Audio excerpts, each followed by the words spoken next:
Good morning, and welcome to Coffee Time.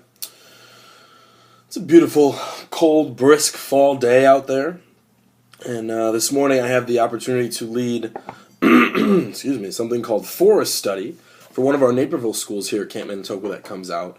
Naperville sends out all of their 5th grade elementary schools here. I believe they have around 14 elementary schools. Naperville is a huge place.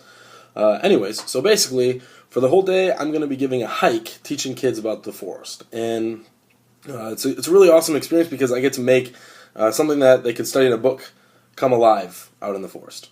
So, also the leaves are starting to turn, which makes it look really, really cool. All right? Yeah, it's really cool. Yeah, it's a lot of fun. You should try it sometime. Interns. Anyways, maybe we're going to recognize this cup from a while back. This is the cup I bought at the top of Rocky Mountain National Park in Colorado. It was a wonderful, cool experience to be able to drive up the mountain. We saw some awesome animals. We were really high. It was in the middle of July, and I stood on a mountain, and I was sweating, got rained on, and threw a snowball, all in the course of a couple of hours. Crazy. Anyways, if you get a chance to check out Rocky Mountain National Park, I encourage you to. I will put it in the link below in the link dump. The other thing I want to talk about is something called the Bible Project. Okay, so if you haven't heard of the Bible Project, it's a really, really cool project on YouTube, and I'm pointing over here because this is where all my monitors are, my dual monitors, my system, yeah, that thing. Okay, the Bible Project is 2 guys who have come together to outline and overview every single book of the Bible. They do some other fun stuff too, so you should check them out. But, so like, say you wanted to read through the book of Judges, okay? Judges is one of my favorite books. You can look at their overview, and what it is they basically draw. And they do this artistic storytelling of an overview of the entire book.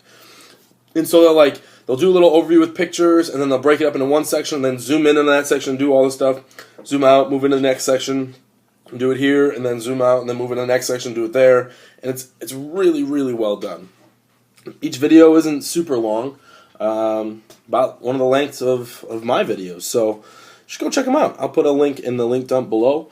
And yeah, their goal is to have, I think, every book of the Bible done by spring of next year. And they already have a lot. I'm just looking at their page right now.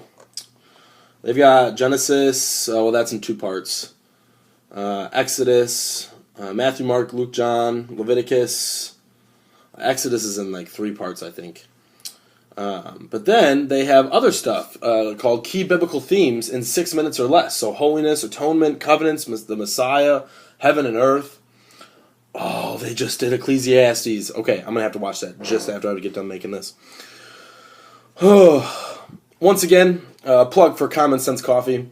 It's a wonderful cup of coffee. You should check them out if you haven't already. Todd Pabin, he's the head roaster there. He's a great guy.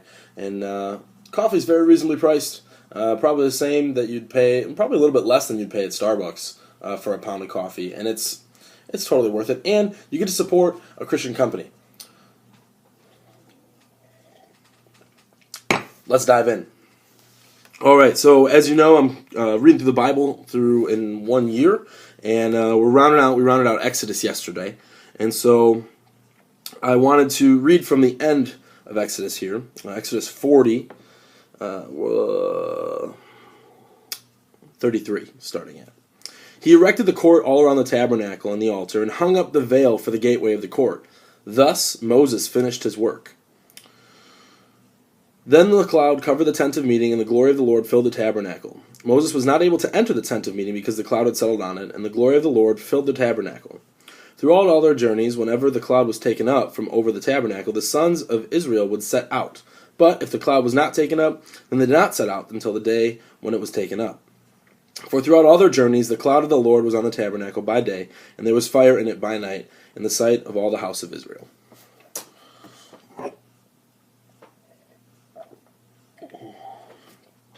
Oh, almost spilled there. Could have been bad. So, what's basically happening here, at the end of Exodus they have just finished building the tabernacle, the tent of meeting, pretty much all of the temple courts area that God instructed them to. And, you think about, man, there's just so much detail. And the last, 5 chapters of Exodus are a direct repeat of 5 chapters of Exodus earlier when God gave all the commands. So, if you're reading through the entire book, you might even be like, oh, didn't we read through this? I thought we read through this. But the cool part is that the Bible goes through this in depth. And one of the cool things it shows us is that the Israelites followed every command of God in building the tabernacle, the tent of meeting, the courts, the outer courts, the tents, the curtains with the loops and the silver basins. They followed every command to the letter. You say, oh, well, why wouldn't they? God told them to. Well, the Israelites are a stiff-necked people. It says that in Exodus multiple times that God calls the Israelites a stiff-necked people because they're stubborn. And they constantly want to go back to Egypt, even though they were in slavery. And I love the VeggieTales clip where, they're Pa Grape. Yep, I'm about to do this. Pa Grape goes. They're sitting before Jericho, and they're like, "Oh well, at least in Egypt we got 3 meals a day." And then the one guy in the back goes, "We were in slavery." Josh and the Big Wall, great VeggieTales movie. Check it out. I'll put a link below. But so they're stiff-necked people. And so the cool thing about this is it shows that they followed every instruction to the letter. They did every intricate thing.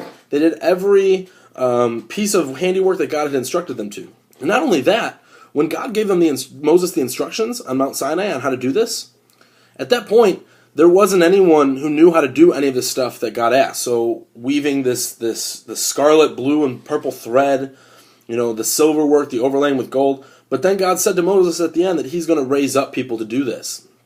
And, offered the people to provide a free will offering. And so all of a sudden, all the articles of gold, the precious stones that God required of them, they had. And they had them because they took them from Egypt. And so Moses is like, where are we going to get these? And God says, I will provide. And voila, God provides. And so as I finish out Exodus, I really look back at the entire book and just see God's favor and God's promise for the Israelites and for the Abrahamic covenant, because God is he's sustaining his people. He's leading them in the way they should go and leading them to the promised land. And that's ultimately all that everybody's looking forward to as we go through the Old Testament, is looking forward to the land, when they're going to be in the land and the promise of the land. So we've got a great journey ahead of us. I know that. Well, I hope your day is wonderful. I hope you get a chance to have some coffee. And if you don't like coffee, maybe have another warm beverage. It is fall out there, so apple cider is always good. Had some apple cider yesterday. It was delicious.